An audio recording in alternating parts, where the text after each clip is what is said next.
রাত বাজে 2টা, কিন্তু আপনার চোখে ঘুম নেই। আপনার মাথায় ঘুরছে পুরনো কোনো স্মৃতি বা ভবিষ্যতের কোনো ভয়।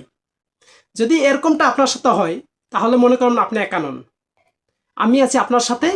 আজ আমি আপনার এই জট বাঁধানো চিন্তাগুলো শান্ত করার জন্য 3টি সহজ উপায় বলবো। ভিডিওটি সম্পূর্ণ দেখুন, কারণ এই টিপসগুলোতে আপনার জীবনের দৃষ্টিভঙ্গি বদলে দেবে। টিপস নাম্বার 1, চিন্তা বনাম সমাধান। আমরা বেশিরভাগ সময় চিন্তা নিয়ে ভাবি, কিন্তু সমাধান নিয়ে নয়। অতিরিক্ত চিন্তা করার মানে কি হলো জানেন? আপনি এক জায়গাতে দাঁড়িয়ে বারবার দৌড়ান, শরীরের ঘাম ঝরাবেন, কিন্তু দূরত্ব পার হওয়া যাবে না। তাই যখন কোনো চিন্তা মাথায় আসবে, তখন নিজেকে প্রশ্ন করুন, এই সমস্যার সমাধান কি আপনার হাতে আছে কিনা। যদি থাকে, চিন্তা বাদ দিয়ে কাজে নেমে পড়ুন। আর যদি না থাকে, সেটা নিয়ে চিন্তা করাটা আমি বোকামি মনে করি। টিপস নাম্বার 2, মনকে বর্তমানে ফিরিয়ে আনুন।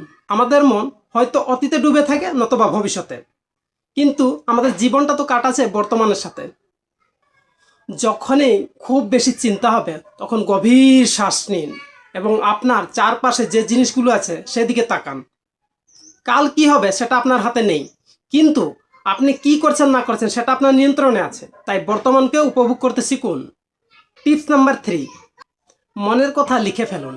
বিজ্ঞানীদের তথ্য অনুযায়ী মেমোরি ক্লিন ও মাথা হালকা করা খুবই জরুরি। আপনার সব চিন্তা যখন জট পাকিয়ে যায়, তখন সেগুলোকে একটি ডায়েরিতে বা কাগজে লিখে ফেলুন।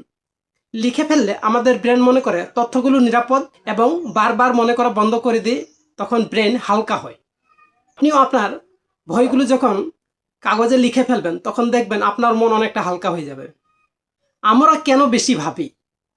কারণ আমরা আমাদের নিজের উপর বিশ্বাস হারিয়ে ফেলি। আমরা ভাবি, যদি খারাপ কিছু ঘটে যায় তাহলে আমি সামলাতে পারবো না। কিন্তু একবার পিছনে ফিরে তাকান তো, আপনি কি অতীতে অনেক কঠিন সময় পার করে আসেননি? তখন কি আপনি জানতেন যে আপনি জয়ী হবেন? না, তখনও আপনি ঠিক ছিলেন। আপনার মধ্যে সেই শক্তি আছে বা ছিল, দেখেই তো আপনি সেই পরিস্থিতি সামলাতে পারেছেন, আর আশা করছি এখনো পারবেন। তাই দুশ্চিন্তা বাদ দিন, দুশ্চিন্তা থেকে বেরিয়ে আসুন এবং দুশ্চিন্তা করে আপনার শক্তি ক্ষয় করবেন না।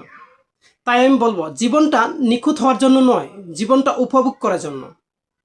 ভুল হবে, মানুষ আপনার সমালোচনা করবেই, ভাগ্য মাঝে মাঝে সহায় হবে না, এটাই স্বাভাবিক। কিন্তু এই স্বাভাবিক বিষয়গুলো নিয়ে অস্বাভাবিক চিন্তা করা বন্ধ করুন। তাই রাত জেগে ভবিষ্যৎ পরিকল্পনা করার চিন্তা বন্ধ করুন এবং আপনার বর্তমানকে ভালো রাখুন। আপনার বর্তমান ভালো থাকলে আপনার ভবিষ্যৎ ভালো থাকবে। শুধু নিজের উপর ভরসা রাখুন এবং ঈশ্বরের উপর ভরসা রেখে আপনার পথ চালিয়ে যান। তো প্রিয় সারথী বন্ধুরা, এই ছোট্ট জীবনটাকে চিন্তার খাঁচায় বন্ধ করে রাখবেন না। আপনি আপনার চিন্তা থেকে অনেক বেশি শক্তিশালী।